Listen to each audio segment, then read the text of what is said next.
శాంతి. సూరజ్భాయిజీ చెప్పిన ఆస్కా పురుషార్థ్ మన సంతుష్టత, ప్రసన్నత మన వ్యక్తిత్వమును లేక పర్సనాలిటీని నిర్మిస్తాయి. భగవంతుని పిల్లల పర్సనాలిటీ ఎలా ఉండాలి?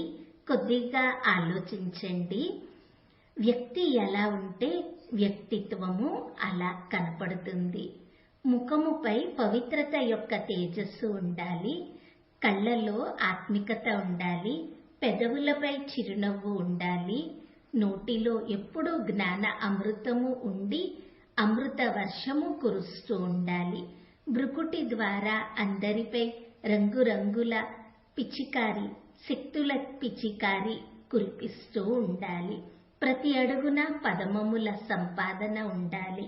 చేతులు వరదానిగా, ముఖము కూడా వరదానిగా ఉండాలి.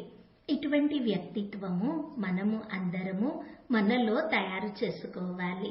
ఏ ఆత్మలైతే తమ మాటలని చాలా తక్కువగా ఉపయోగిస్తారో, 50 మాటలు ఉపయోగించాల్సిన అవసరము ఉన్న చోట 5 మాటలలో పని నడిపించగలిగితే వారికి వాక్ సిద్ధి ప్రాప్తిస్తుంది. ఒకవేళ ఏ యోగి అయినా ఇలా తన వాచాశక్తిని పొదుపు చేసుకుంటే వారికి వాచ సిద్ధించే వరదానము ప్రాప్తిస్తుంది. పవిత్రత మనలో సర్వశ్రేష్ఠ పర్సనాలిటీ.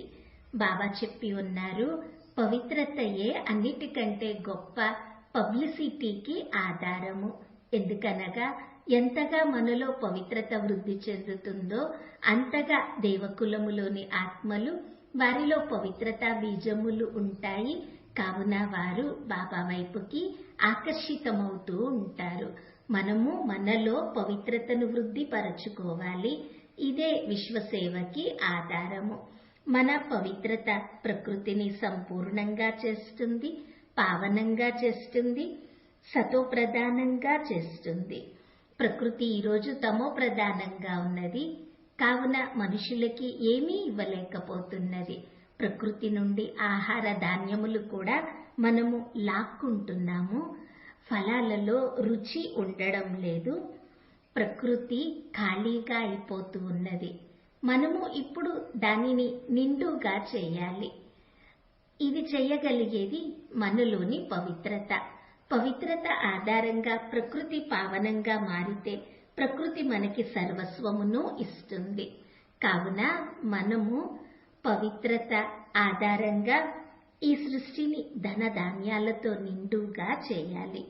మనోవికారములు ప్రపంచమును పేదగా మార్చేశాయి. ఇప్పుడు మనపై ఎంతో గొప్ప బాధ్యత ఉన్నది. మనము స్వయంలో పవిత్రతా తేజస్సుని వృద్ధిపరచుకొని ఈ ప్రకృతిని నిండుగా చేయాలి. అప్పుడు ప్రకృతి మనకి అన్నీ ఇచ్చి మనల్ని నిండుగా చేస్తుంది. అప్పుడు భారతదేశము మరలా వజ్ర వైడూర్యముల గనిగా మారుతుంది. ధనధాన్యములు అపారంగా ఉండిపోతాయి. ఇక ముందు ఎవరికి ఏ లోటు ఉండదు. అందరూ ఆరోగ్యంగా ఉంటారు. అంతా నిష్పాపిగా అవుతారు. అందరిపై పవిత్రత తేజస్సు వచ్చేస్తుంది. కానీ ఇలా చేయించడము మన పరమ కర్తవ్యము. మన పర్సనాలిటీ ఎలా ఉండాలి అంటే, 1000 మంది మధ్యలో నిలచినప్పటికీ మనము భిన్నంగా కనిపించాలి. ముఖముపై దివ్యత కనిపించాలి. ఇది వాస్తవంగా ఎంత గొప్ప ఆకర్షణ. ఒకవేళ ఎవరైనా ఎంత అందంగా ఉన్నా మనసు ఉదాసీనంగా ఉంటే ఆ సౌందర్యము ఎవ్వరినీ ఆకర్షించదు, ప్రియంగా అనిపించదు. కానీ ఒక బ్రాహ్మణ ఆత్మ, యోగి ఆత్మ ముఖము బాహ్యంగా అందంగా లేకపోయినా వారిలో ఆత్మికత అనే సౌందర్యము ఉంటే ఆ ఆత్మ అందరినీ ఆకర్షిస్తుంది. మనము దైవీ కులములోని ఆత్మలందరినీ బాబా వైపుకి ఆకర్షింపచేయాలి. దీనికోసము మనలో పవిత్రతా పర్సనాలిటీని వృద్ధిపరచుకుంటూ ఉండాలి. ఈ రోజంతా అభ్యాసం చేద్దాము. ఎవరిని చూసినా వారిని ఆత్మగా చూడాలి. వారికి పవిత్రత వైబ్రేషన్స్ ఇవ్వాలి. నేను పవిత్రతా సూర్యుడను అనే స్వమాన అభ్యాసము చేయాలి. నా నుండి పవిత్రత యొక్క పిచికారి తెల్లని కిరణములు బంగారు కిరణములు ఎవరిని చూసినా వారిపై పడుతూ ఉన్నట్లుగా చక్కగా అభ్యాసం చేస్తే చాలా గొప్ప యోగదానము అవుతుంది. దీని చేత 4 వైపులా వాతావరణము కూడా పవిత్రంగా మారుతుంది. అనేక ఆత్మలకి పవిత్రంగా అవ్వాలనే ప్రేరణ కూడా ప్రాప్తిస్తుంది.